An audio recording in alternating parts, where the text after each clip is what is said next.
Hi, I'm John Scholes, President and CEO of the Downtown Seattle Association. Welcome to this episode of Seattle Speaks. I'm here at the Cornish Playhouse on the campus of the Seattle Center. Just off Mercer Street, you hear some of the sounds of the city, a little traffic and a little construction across the street. And I'm really pleased to be here today with Dr. Raymond Tymas-Jones, the President of Cornish College of the Arts. Dr. Jones, thanks for taking some time to speak with us. It is so great to be with you, to chat with you about what's happening.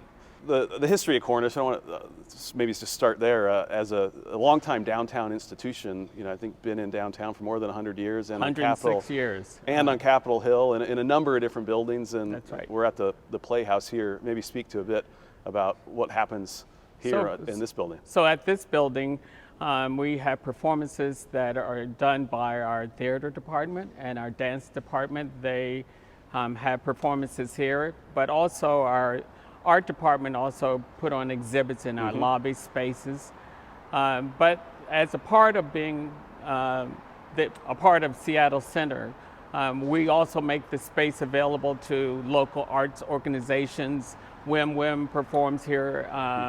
Intiman in its history has performed here. So it has been a community playhouse for your medium to small art organizations.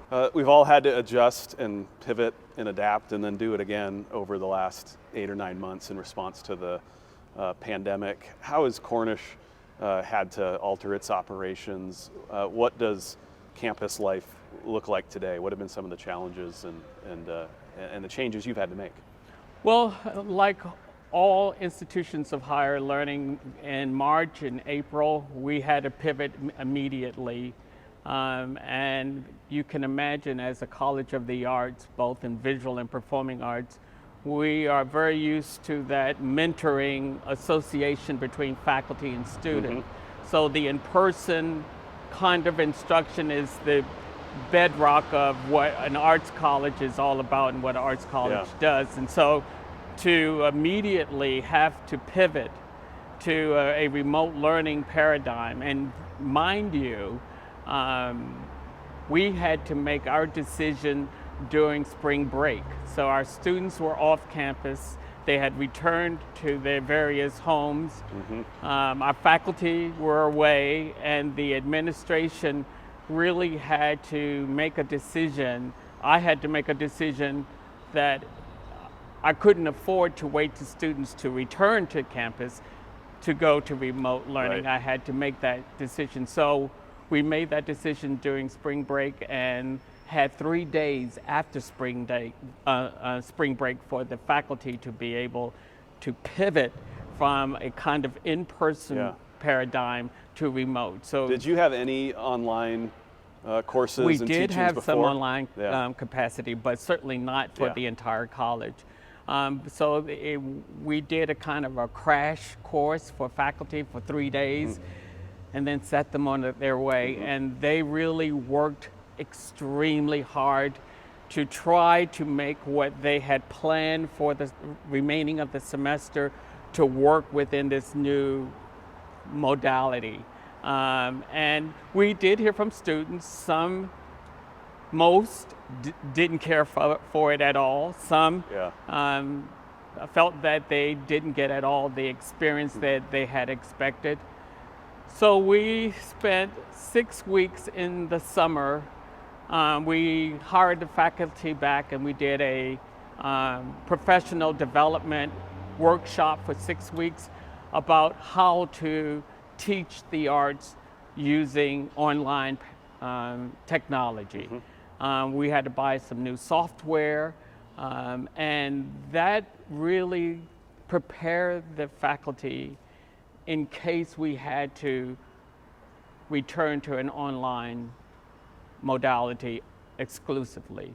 But as the year came upon us, we decided to offer in-person, hybrid, and online. So our studio classes, our dance technique classes, some of our music classes, those courses are offered in person. Are you seeing most students want to return to that? Most students in person? want to, and especially the freshmen. The freshmen couldn't wait to get to campus. I was just told that our sculpture class met here and did class in this space today. So Just to be able to spread out. just be able Yeah. to spread out and take advantage of our various spaces. Do you sense on the other side of this pandemic that there's things that you've tried and done over these last several months that you'll keep doing, and things maybe you won't go back to the way you used to Well, operate? What's your sort of outlook on the other side of this for Cornish? I'm sure there'll be opportunities for us to do more evaluation and debriefing once we're on the other side of it. But one of the things that we are beginning to understand is that it may not be necessary for all the staff to be on campus all the time to service the students and complete their responsibilities.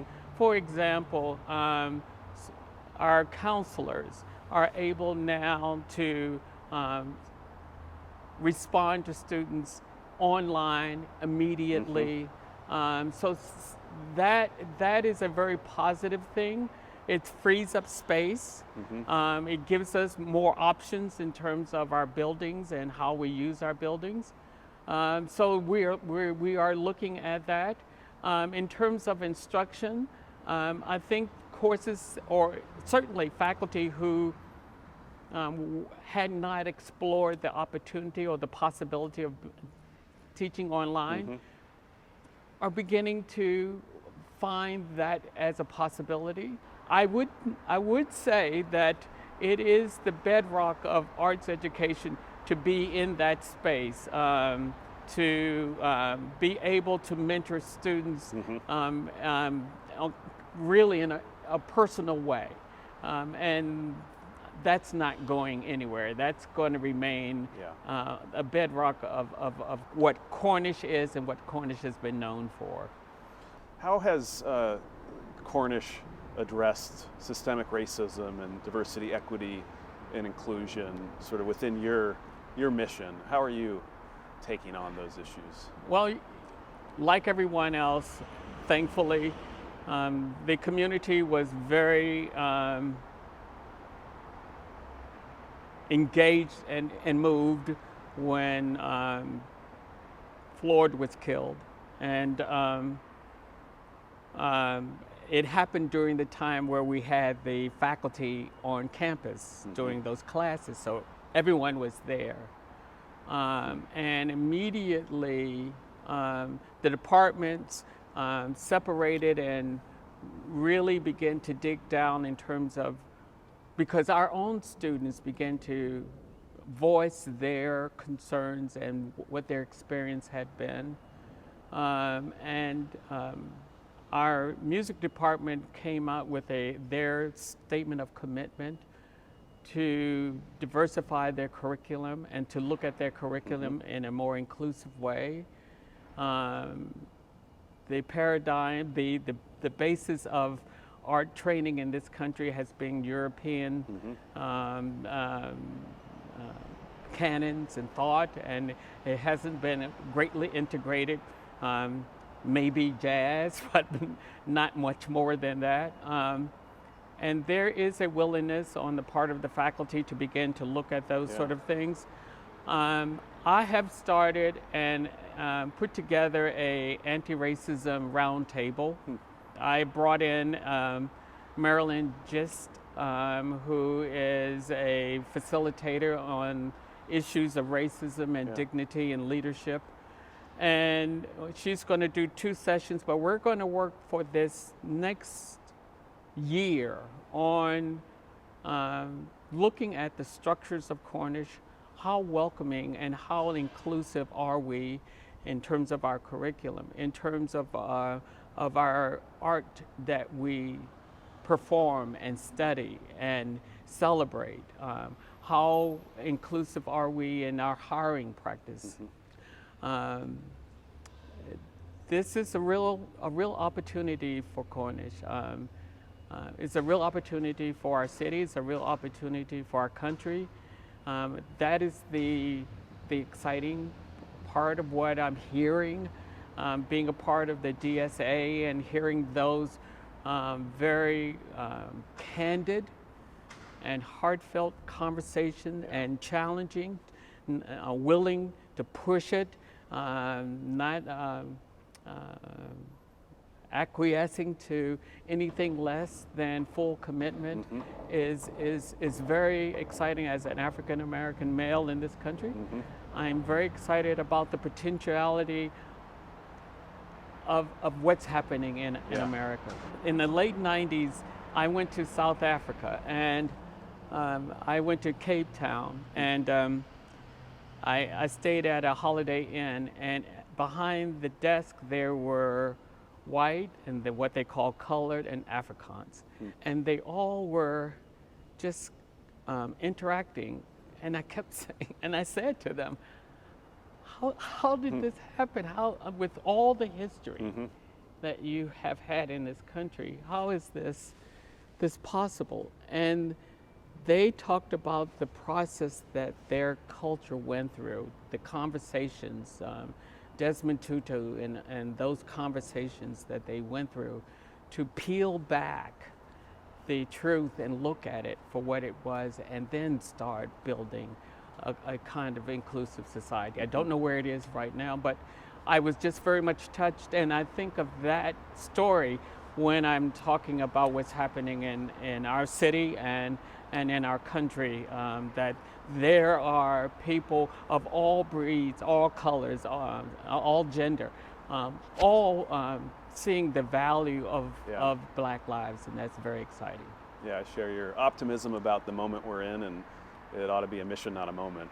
Absolutely. And someone mentioned that to me the other day, and that resonated with me, that it shouldn't be just a moment, it should be a mission. Mission. Share your optimism. So talk to me about the future of Cornish, or your vision at this moment in time for what's to come. I've talked a little bit about expanding our offerings, our programs, becoming more attuned to design thinking, growing our opportunities for collaborations with the city. In my opinion, Cornish has been very insular. Many people, I've met several people since moving here who think Cornish is still on Capitol Hill, have no idea that Cornish has been downtown Seattle since 2002. So I would like to turn that around. How can Cornish and the arts infiltrate the challenges of our city? I am looking at opportunities to engage artists in issues of social justice, and engaging artists in areas of wellness and in health. I'm looking at Cornish diversifying its offering, not just being a baccalaureate institution, but being able to serve our community through certificate programs.